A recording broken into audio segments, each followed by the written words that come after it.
नमस्कार मेरी प्यारी हॉरर फैमिली, मैं हूं मिस्टर एक्स। दोस्तों, आज की जो स्टोरी है ना, वह हमारे पास आई है बंगाल से। अब बंगाल का नाम सुनते ही आपको वहां के मांस भात और रसगुल्ले की याद आती होगी। लेकिन एक और चीज है जिसे आज के बाद आप इसके नाम से जानेंगे, और वो है बाघ। देखो, बंगाल की नदियों के किनारे बसे गांव आज भी एक अनजान खौफ से डरे रहते हैं। वह खौफ किसी इंसान का नहीं, बल्कि ऐसी शैतानी शक्ति का है जो कब किसकी जिंदगी में आ जाए कह नहीं सकते। तो आज जो घटना हमारे सामने आई है वह आज से लगभग 15-20 साल पहले की है। और अपने एक सब्सक्राइबर हैं जो रेगुलर अपनी स्टोरी को सुनते हैं, और उनके ही गांव में ये घटना घटी है। अब देखो, किसी भी स्टोरी का सच और झूठ तो मुझे पता नहीं होता है। आप लोग जैसा मुझे शेयर करते हैं मैं वही आप सभी लोगों को सुनाता हूँ। और खैर, जब हम एक ऐसी दुनिया की बात करते हैं जो पूरी तरह से रहस्यमयी है, तो उसके बारे में विश्वास तो कौन ही करता है। अच्छा, तो जो भी साथी मुझसे पहली बार स्टोरी सुन रहे हैं और हमारी इस हॉरर फैमिली का अब तक हिस्सा नहीं बने हैं, तो चैनल को सब्सक्राइब करें और हमारी फैमिली के साथ जुड़ जाइए। चलिए फिर स्टोरी को शुरू करते हैं।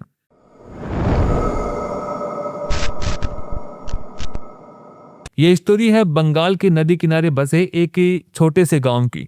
वो बरसात के दिन थे और ऐसे में अक्सर नदी का पानी नदी से ऊपर की तरफ आ जाता था। लेकिन इन सब से वहां के लोग परेशान नहीं होते थे, बल्कि खुश होते थे, क्योंकि नदियों का पानी अपने साथ सिर्फ पानी ही नहीं लाता, बल्कि मछलियां भी लाता है। और इस मौसम में ये लोग इस पानी की मछलियों को बेचकर अपना घर चलाते हैं। इनके इलाके यहाँ बटे हुए होते हैं, इसलिए इन्हें ज्यादा कोई परेशानी नहीं होती। लेकिन एक दिन सब कुछ बदल जाता है। इसी गांव में परसनजीत का परिवार रहता था और वो लोग भी इसी पर निर्भर थे। एक दिन परसनजीत उस जगह पर गए जहां उनकी मछलियां थीं। तो वो जगह देख करके वो हैरान रह जाते हैं, क्योंकि जहां और दिनों वहां पर काफी मछलियां होती थी, आज यहाँ पर काफी कम मछली थी। अब पहले तो उसे लगा कि शायद आज कम मछलियां यहाँ पर आई होंगी, लेकिन फिर जब उनकी नजर आसपास के लोगों पर पड़ी तो उन्होंने देखा कि उनके में तो काफी मछलियां थी, फिर उसके में कम कैसे हो जाती हैं। अब प्रश्नजीत को शक होने लगा कि जरूर किसी ने उसके में से मछलियां चुराई होंगी। अब रात के समय में वैसे भी वहां पर कोई नहीं होता, लोग तो अपने अपने घरों के अंदर सो रहे होते हैं, और हो सकता है कि इसी मौके का फायदा उठाकर किसी ने उसके बाड़े में से मछली चुरा ली थी। लेकिन उसके पास इसका कोई सबूत भी तो नहीं था, इसलिए वह इस मामले में कुछ कर भी नहीं सकता था। उसने वह सारी मछलियां निकाली और उन्हें बाजार में बेचने चला गया। अब उसने सोचा कि यार, आज तो जो होना था वो हो गया, लेकिन शायद कल उसमें ज्यादा मछलियां होंगी। लेकिन कल जब वह दोबारा वहां पर पहुंचा तो उसने पाया कि आज भी उसमें बहुत ही कम मछलियां थी। अब ये सब देख करके अब प्रसन्नजीत को काफी गुस्सा आने लगा था, और इसलिए उसने आज रात रुककर उस आदमी का पता लगाने का सोचा जो उसकी मछलियां चोरी करता था। उसने शाम को खाना खाने के बाद अपनी टॉर्च और डंडा उठाया और उस तरफ बढ़ने लगा। शाम होते होते वहां से सारे लोग जा चुके थे, और अब उस रात के सन्नाटे में सिर्फ प्रसन्नजीत ही वहां पर रह चुका था, बिल्कुल अकेला। या फिर वो अकेला नहीं था। देर रात प्रसन्नजीत ने देखा कि पानी के अंदर से एक इंसानी आकृति बाहर की तरफ आ रही है, लेकिन अंधेरा होने की वजह से वो आदमी पूरी तरह से दिखाई नहीं दे रहा था। बस उसकी शारीरिक बनावट से वो कोई आदमी लग रहा था। खैर, वो आदमी प्रसन्नजीत के बाड़े में से मछलियां पकड़ने लगा। अब ये देखकर अब तक शांति से सब कुछ देख रहा प्रसन्नजीत झाड़ियों में से बाहर आया और चिल्लाते हुए बोला, कौन हो तुम, और तुम मेरे बाड़े में से मछलियां क्यों चुरा रहे हो? अभी की अभी तुम रुक जाओ, वरना तुम्हारी खैर नहीं। ये बोलते हुए प्रसन्नजीत एक हाथ में लाठी और दूसरे में वो टॉर्च पकड़े उस रहस्यमय आदमी की तरफ बढ़ने लगा। अब जैसे जैसे वो उसके पास आते जा रहा था, उस आदमी का चेहरा उसे दिखाई देने लगा था, और एक समय ऐसा आया जब वो उसे कुछ ही दूरी पर था। अब उसे उस आदमी का चेहरा साफ नजर आ रहा था, और उसे देखते ही प्रसन्नजीत इतना ज्यादा घबरा गया कि वहां से भागने की कोशिश करने लगा, क्योंकि उस आदमी का चेहरा बिल्कुल मछली की तरह था। उसके शरीर में से मछली की तेज गंध आ रही थी, और उसके शरीर की त्वचा भी किसी मछली की तरह ही थी। अब ये सब देखकर प्रसन्नजीत वहां से भागने की कोशिश करने लगा, लेकिन तभी उस जीव ने प्रसन्नजीत को कमर से पकड़ लिया और उसे उठाकर वहीं रेत में पटक दिया। उस जीव के अंदर अमानवीय ताकत थी, और प्रसन्नजीत का उससे सामना कर पाना लगभग नामुमकिन था। इसलिए उसने जैसे तैसे खुद को संभाला और वहां से भागने की कोशिश करने लगा। लेकिन तभी उस जीव ने प्रसन्नजीत के मुंह पर एक मुक्का मारा, जिससे कि प्रसन्नजीत वहीं पर बेहोश होकर के गिर पड़ता है। उसके बेहोश होने के बाद भी उस जीव ने प्रसन्नजीत को काफी ज्यादा मारा और कुछ देर बाद जब उसे तसल्ली मिल जाती है तो उसने वही झाड़ियों के पास अपने नुकीले हाथों से गड्ढा खोदा और प्रसन्नजीत को उसमें गाड़ दिया और फिर खुद प्रसन्नजीत का रूप लेकर के वहां से उसके घर की ओर बढ़ने लगा। अब यहाँ पर उस जीव के अंदर ये ताकत थी कि वो किसी का भी रूप हासिल कर सकता था, तो उसने प्रसन्नजीत का रूप ले लिया था। प्रसन्नजीत के घर में उसकी पत्नी नंदिनी, बेटी सुस्मिता और उसकी माँ थी पुतुर। देर रात को जब प्रसन्नजीत घर पे आता है तो नंदिनी ने दरवाजा खोला और दरवाजा खोलते ही उसे मछली की एक तेज गंध आई। ये देख करके नंदिनी अपनी नाक पर हाथ रखकर बोली, अरे वैसे तो तुम्हारे में से मांस की बदबू रोज आती है, लेकिन आज इतनी ज्यादा क्यों आ रही है? अभी प्रसन्नजीत ने नंदिनी की तरफ ललचाई नजरों से देखा और फिर उसके गाल पर हाथ लगाने लगा। ये देख करके नंदिनी को गुस्सा आया और उसने प्रसन्नजीत का हाथ हटाकर उसे मारा और कहा, एक बार में तुम्हें समझ नहीं आता क्या? तुम में से बहुत ही ज्यादा बदबू आ रही है और मैं तुम्हारे साथ ऐसे ही नहीं रह सकती, इसलिए जाओ और जाकर के ना कराओ। अब नंदिनी ने यह कह तो दिया था, लेकिन प्रसन्नजीत को जैसे सुन ही नहीं रहा था और इसलिए उसने दोबारा से नंदिनी के गालों पर हाथ रखा। ये देखकर नंदिनी को इतना ज्यादा गुस्सा आया कि उसने प्रसन्नजीत को अपने से दूर किया और फिर वहीं रसोई के कोने में रखा मछली काटने वाला हथियार उठाया और फिर गुस्से में बोली, तुम्हें लगता है कि एक बार में समझ में नहीं आता, कोई बात नहीं, आज मैं तुम्हारा इलाज कर ही देती हूं। अब नंदिनी के हाथ में ये धारदार हथियार देखकर वो काफी ज्यादा घबरा गया और उससे दूर हट गया। ये देखकर नंदिनी बोली, अगर नहा धोकर नहीं आए तो कमरे में घुसने भी नहीं दूंगी, और ये बोलकर के वो वहां से चली गई। वहीं प्रसन्नजीत सोचने लगा कि अब वो क्या करे।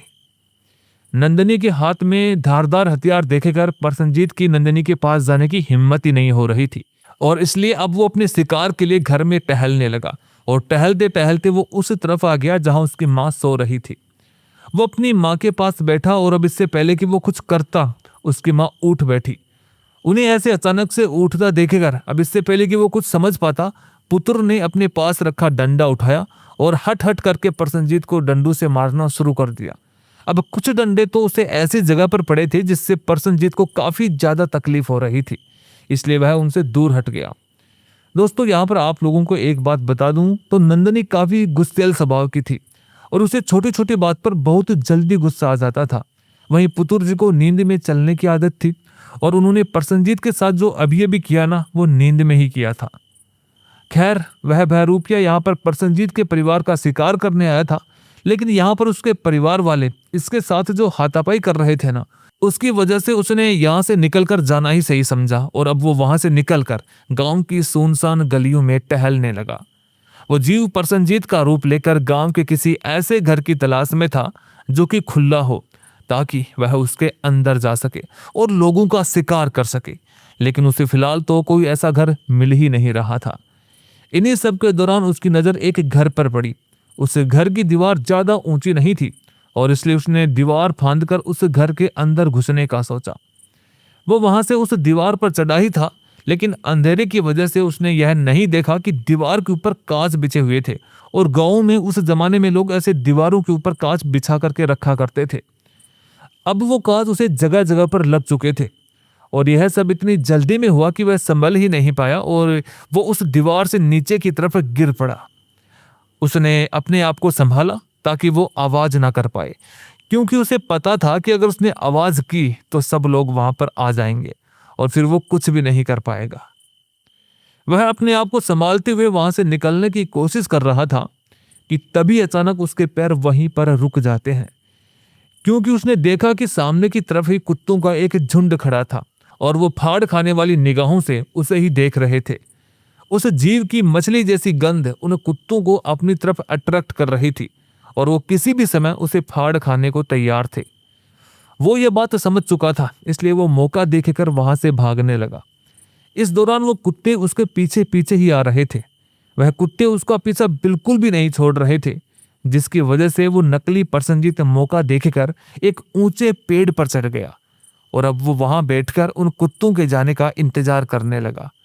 लेकिन यहाँ पर यह कुत्ते तो ना जाने किस फिराक में थे कि वो तो वहां से जा ही नहीं रहे थे, बल्कि उन लोगों ने उस पेड़ को चारों तरफ से घेर लिया था ताकि जब भी प्रसन्नजीत नीचे उतरे तो उसे फाड़ खाएं।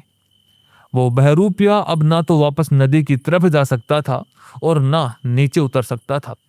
सारे कुत्ते कुछ देर तक तो उसके ऊपर भौंकते रहे और फिर उसके बाद वह शांत हो गए।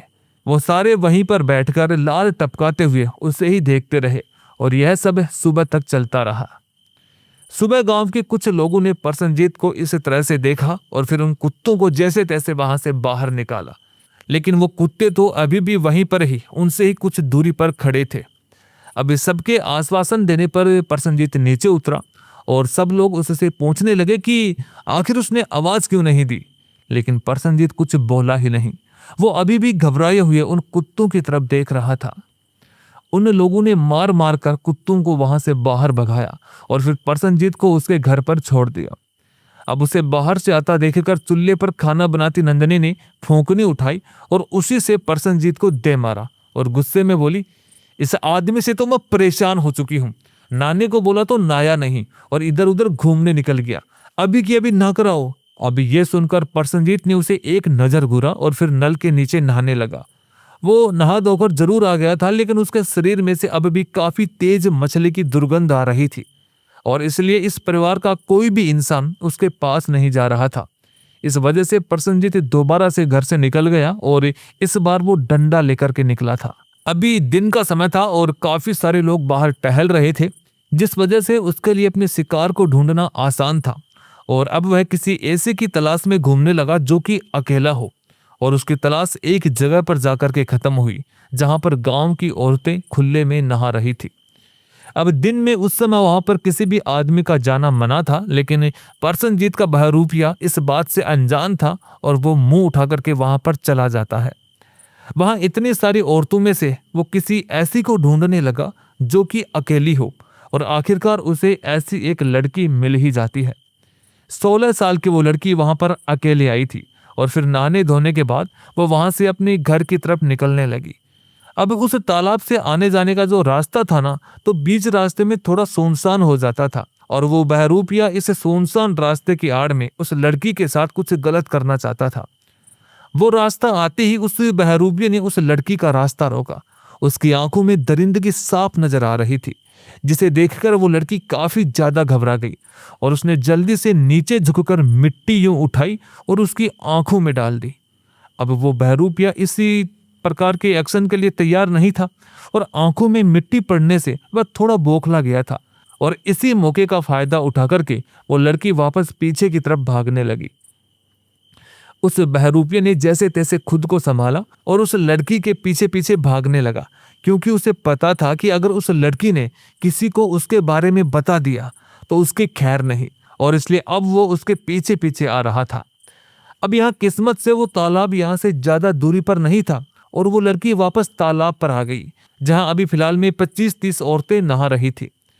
वो बहरूपिया भी भागते भागते वहां पर आ जाता है और उस लड़की ने उन सभी औरतों को सारी बात विस्तार से बताई। अब इन सब से उन औरतों को काफी ज्यादा गुस्सा आया और उन्होंने मिलकर के उस बहरूपिया को घेर लिया। अगर यहाँ पर 1-2 इंसान होते तो वह फिर भी उन्हें संभाल लेता, लेकिन यहाँ पर 25-30 औरतें थी और अगर उन सभी औरतों ने उसे एक एक थप्पड़ भी मारा तो वो वहीं पर ढेर हो सकता था। इसलिए वो वहां से भागने की कोशिश करने लगा, लेकिन उन औरतों ने प्रसन्नजीत के बहरूपिये को पकड़ लिया और अब उन्होंने उसे तालाब के पानी में उसे डुबो डुबो कर खूब मारा। अब इस दौरान वो उनसे हाथ जोड़कर माफी मांगता रहा, लेकिन वो तो माफ करने के मूड में थी ही नहीं, क्योंकि जो उसने कांड किया था वो माफी के लायक था ही नहीं। जब उसे मार मार कर उन लोगों का मन भर जाता है तो वह उसे ऐसे ही घसीटते हुए उसके घर तक लेकर गए और वहां नंदनी और पुतुर जी को सारी बात बताई। अब ये सब देखकर उन लोगों को काफी ज्यादा गुस्सा आया। उन्हें यकीन नहीं हो रहा था कि प्रसन्नजीत किसी के साथ ऐसा कुछ कर सकता है, लेकिन इतने सारे लोग झूठ नहीं बोलेंगे, यही सोचकर पुत्र ने डंडा उठाया, यानी उसकी मां ने, और उसे पीटना शुरू कर दिया। अब जब वो उसे मार मार कर थक गई तो उनमें से एक औरत बोली, समझा के रखिए अपने बेटे को, इसे ज्यादा ही जवानी चढ़ रही है। ये खुद एक बेटी का बाप है और दूसरे की बेटी के साथ ये हरकतें, छी, हम तो अभी इसे जाने दे रहे हैं, लेकिन अगर इसने दोबारा से ऐसा किया तो याद रखना, हम इसे काट डालेंगे। ये बातें बोलकर वो सभी वहां से चली गई। वहीं पुतुर जी गुस्से में बोली, देखा आज तेरी वजह से हमें क्या क्या सुनना पड़ रहा है। मानती हूँ कि हमारी वैसे भी कोई खास इज्जत नहीं है, लेकिन कम से कम इतना तो ना कर कि लोग हमें यहाँ से बाहर ही निकाल दें। अब इन्हीं सबके दौरान उस बहरूपिये ने पाया कि यहाँ पर सिर्फ दो ही लोग थे जिससे यह इन दोनों के ऊपर आराम से हमला करके जीत सकता था, और इसलिए उसने पुतुर जी को एक जोरदार धक्का दिया और वो चूल्हे के पास जा गिरी। अब ये देखकर नंदिनी को काफी ज्यादा गुस्सा आया और वो बोली, एक तो तुम गलती करते हो, पूरी दुनिया में अपना मुंह काला करवा करके आ चुके हो, और अब तुम हमारे ऊपर ही हाथ उठा रहे हो। उसके इतना कहते ही उस बहरूपिया ने नंदिनी को भी धक्का मारकर पीछे गिरा दिया। यह सुनकर पुतुर जी गुस्से में बोली, मैंने तुझे पैदा किया, लेकिन अब इससे पहले कि तू किसी और को कोई नुकसान पहुंचाए, मैं ही तुझे खत्म कर दूंगी। ये बोलकर उन्होंने पास में रखा हुआ वही मछली काटने वाला हथियार उठाया और उसे बहुरूपिये की ओर बढ़ने लगी। अब ये सब देख करके वो काफी ज्यादा घबरा गया, यानी जो जीव था, और इसी दौरान पुतुल जी ने वो हथियार उठाया और उससे उस बहुरूपिये की गर्दन पर वार किया।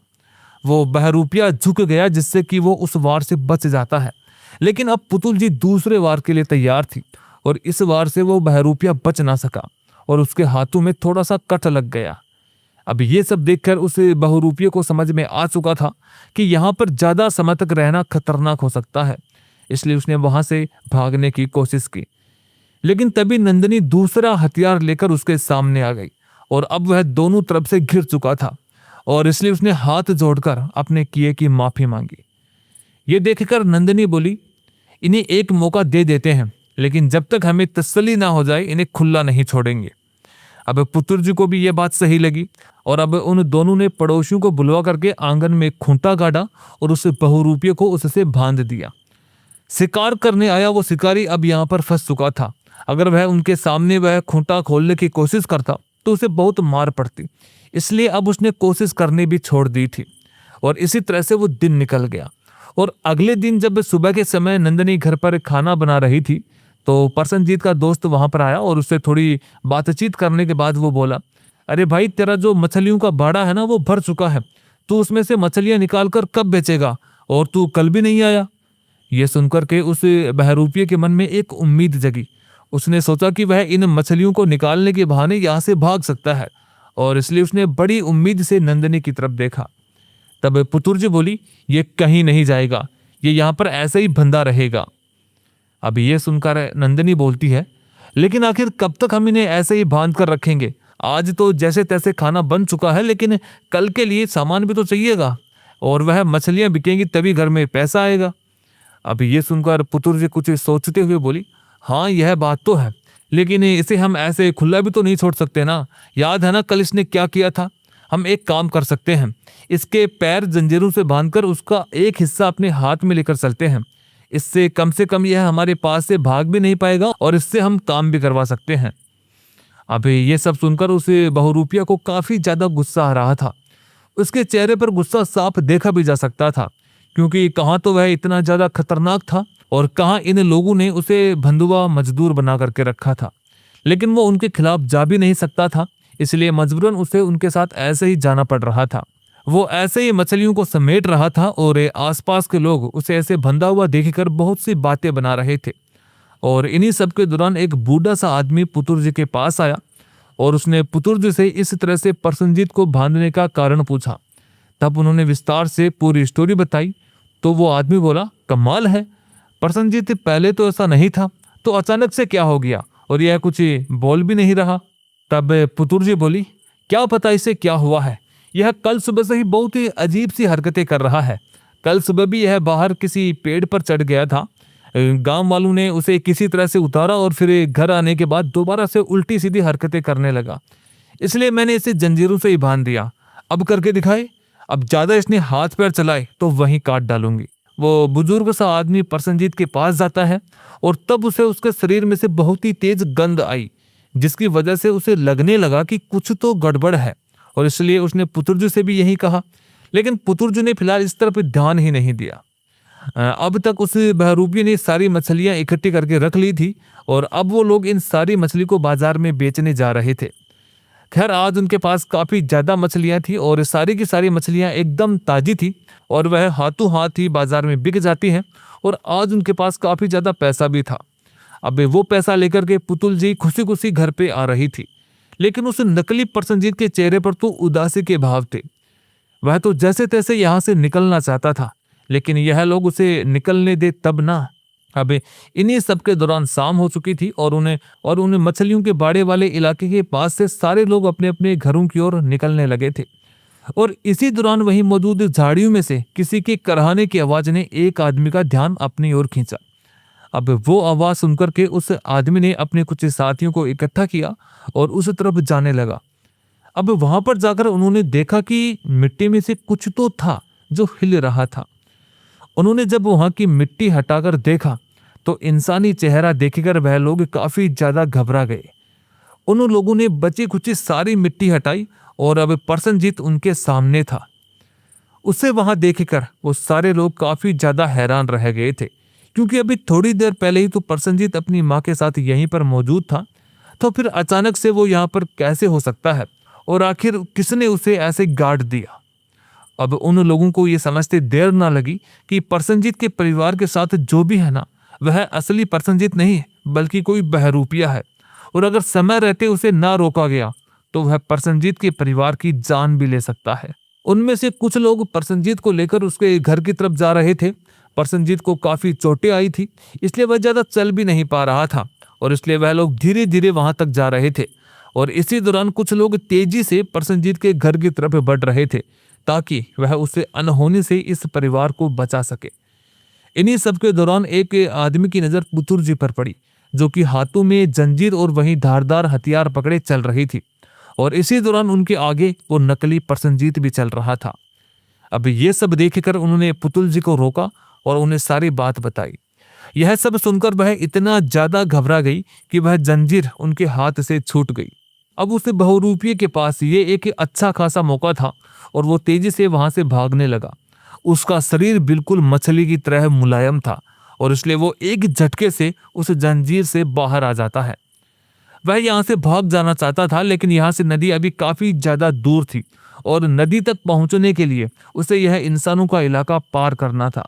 धीरे धीरे करके ये बात सारे गांव में फैल गई और अब वो लोग किसी भूखे भेड़िए की तरह उसे ढूंढ रहे थे।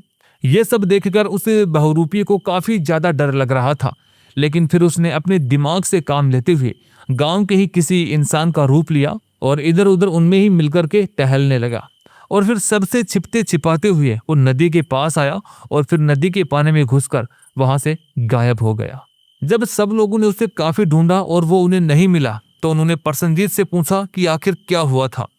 तब प्रसन्नजीत ने उन्हें सारी बात बताई और ये सब सुनकर गांव का एक बूढ़ा आदमी बोला, अरे ये तो बाघ है। अब यह सुनकर सब लोगों के मन में काफी ज्यादा हैरानी हुई। उन्हें समझ में ही नहीं आ रहा था कि आखिर ये क्या बला है। तब उस बूढ़े आदमी ने आगे बताना शुरू किया, देखो बाघ है ना तो बहुत ही ज्यादा खतरनाक जलीय आपदा है। वो जिंदा है या नहीं इस बारे में किसी को नहीं पता, लेकिन वो बहुत ही खतरनाक है। उसके शरीर में से मछली की तेज गंध आती है और वो मांस मछली ही खाता है और इसके अलावा उसे इंसानी औरतें भी काफी पसंद है।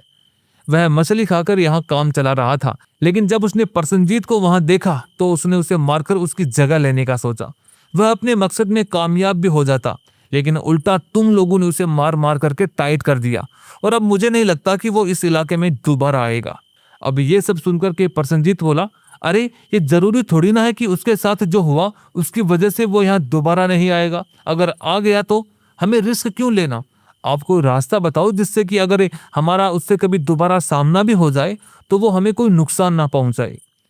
ये सुनकर के उसका दोस्त बोला, देखो भाई इसका तो एक ही रास्ता है, तुम्हारे परिवार की तस्वीर अपने पास रखो और जब वो वहां आए तो उसे दिखा दो। किसी और से तो डरे या ना डरे, लेकिन तुम्हारे परिवार से तो जरूर डरेगा। ये सुनकर के पुतुल जी बोली, तू चुप कर। वैसे जब हम लोग उसे उस धारदार हथियार से डरा रहे थे तो वो चुप हो जाता था और हमारी कई सारी बात मान लेता था, तो मुझे लगता है कि वो इससे हथियार से डरता होगा। अब सब लोगों को यह बात सही लगी और तब से यह सारे लोग जब भी बाहर जाते हैं तो अपने साथ एक छोटा सा हथियार साथ में रख लेते थे। और अब इन सब के बाद प्रसन्नजीत तो क्या, किसी की भी मछली कभी कम नहीं हुई। शायद बाघ अब वहां आना ही नहीं चाहता था। लेकिन भविष्य में हम कह नहीं सकते कि वो कब यहाँ पर आ जाए और किस पर हमला कर दे। इतने सालों के बाद भी वहां के लोग आज भी उस चीज से डरते हैं, क्योंकि उनके पुराने बुजुर्ग ये स्टोरी उन्हें बताते हैं। हालांकि कई लोग तो उसको केवल अंधविश्वास मानते हैं और कई कहते हैं कि यह मनगढ़ंत कहानी है। खैर, लोगों का तो अपना अलग अलग मत होता है, उसके बारे में तो हम क्या ही कह सकते हैं। और देखो, यहाँ पर आप सोच रहे होंगे कि यार, जब इतनी खतरनाक एंटिटी है तो वह इतनी आसानी से इंसान के काबू में कैसे आ रही है। तो देखो, हर एक एंटिटी की अपनी अपनी शक्तियां होती हैं और उसका अपना एक निश्चित एरिया भी होता है जहां पर वो ज्यादा असर दिखाती है। अब भी यह एक समुद्री एंटिटी है, तो उसकी जो ताकत है, जो पावर है, वह समुद्र में ही ज्यादा होती है।